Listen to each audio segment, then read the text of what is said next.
My first benefit, I've called giving it a name. We all work in companies that have processes, and that is not unusual.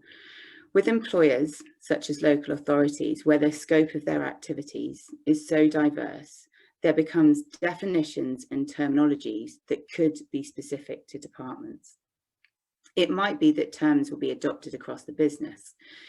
Use of language is a critical aspect of communication, which in turn can lead to successful projects.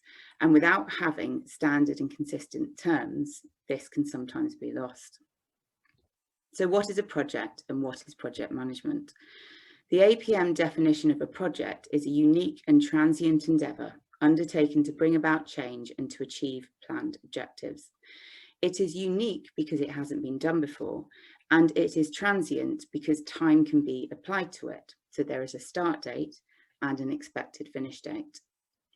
Projects bring about change to a business because once that project is done, this change will be used by the business and the outcome will be moved into what we call business as usual. So take a new road, for example. That is a project because it is unique and transient, even if it's the same specification as other roads, because of the context in which it is delivered in and who delivers it, it will be different each time. As soon as that road is complete and people start to use it, the business as usual for the company that owns that road will have that responsibility to maintain it. But maintenance won't be a project. That maintenance is business as usual. Project management is defined as the application of processes, methods, knowledge, skills, and experience to achieve specific objectives for change. It's all that stuff that needs to be in place to make sure that the project is successfully completed and that what the project set out to do in the first place, the change that it was going to bring to the business, is achieved. Project life cycles is about how you manage these projects. Most of us will be familiar with the waterfall or the linear approach. You essentially make sure that you have the right information, the right resources, and the right scope for the project, and will be checking against these regularly. You might call these decision gates or checkpoints. If the project is not going in the right direction, you might adjust this, or it could be stopped before any money is spent and it's no longer going to bring about that change that you first wanted. Having these decision gates in place and the right people to make those decisions is an example of good governance. An example of this could be COVID-19. Many projects were put on hold or were stopped during the pandemic as the context in which they were being delivered changed, or the need for them might also have changed. As I said at the beginning, we all work in companies that have processes.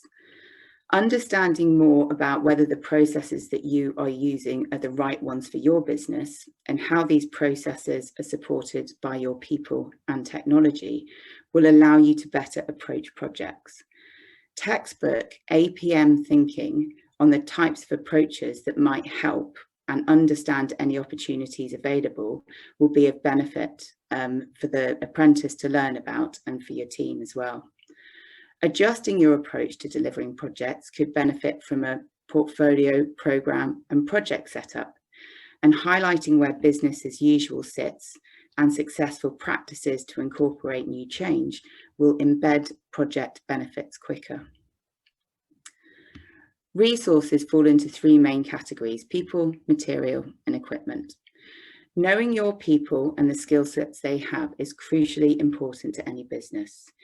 New technologies can be bought, but how these are adopted into practice is a large part of the battle. Sharing knowledge on projects with wider areas of the business through people's experience, talking to one another, will help ensure that you have the right skills and the right place and you're not doubling up on resources.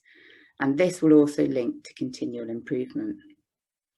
So by training somebody, by using the apprenticeship, to have an idea about these things that you are possibly already doing, but you haven't really given a name to, you can now give a name to, and you can use more consistently across your business.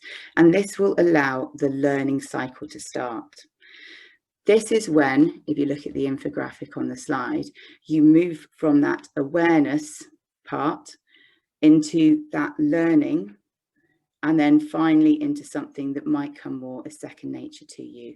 And this is what we would refer to as your journey into project management maturity.